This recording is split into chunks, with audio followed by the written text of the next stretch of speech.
ಬದುಕಲು ತಲೆಯ ಮೇಲೊಂದು ಸೂರು. 2 ಹೊತ್ತಿನ ಊಟ, ಬಟ್ಟೆ ಇವು ಮನುಷ್ಯನ ಮೂಲಭೂತ ಅವಶ್ಯಕತೆಗಳು.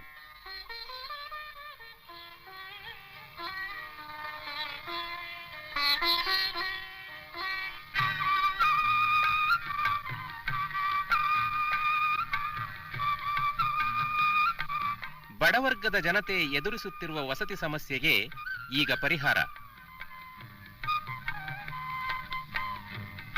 ರಾಜ್ಯದ ಬಡಜನರಿಗೆ ಮನೆ ನಿರ್ಮಿಸಿ ಕೊಡುವತ್ತ ಕರ್ನಾಟಕ ಸರ್ಕಾರದ ಆದ್ಯ ಗಮನ.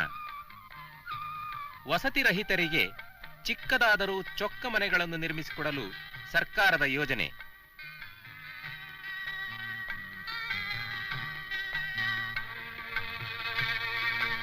ಉತ್ತಮ ಗಾಳಿ, ಬೆಳಕು, ಶೌಚಗೃಹ ಸೌಲಭ್ಯವನ್ನು ಒಳಗೊಂಡ ಈ ಮನೆಗಳು ವಸತಿಹೀನರ ಬದುಕಿಗೆ ನೆಮ್ಮದಿ ತಂದಿವೆ.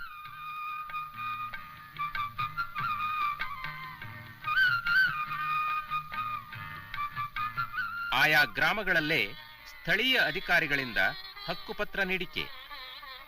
ತಾಲ್ಲೂಕು, ಜಿಲ್ಲಾ ಕೇಂದ್ರಗಳಿಗೆ ಅಲೆಯಬೇಕಾದ ತೊಂದರೆ ಇಲ್ಲ.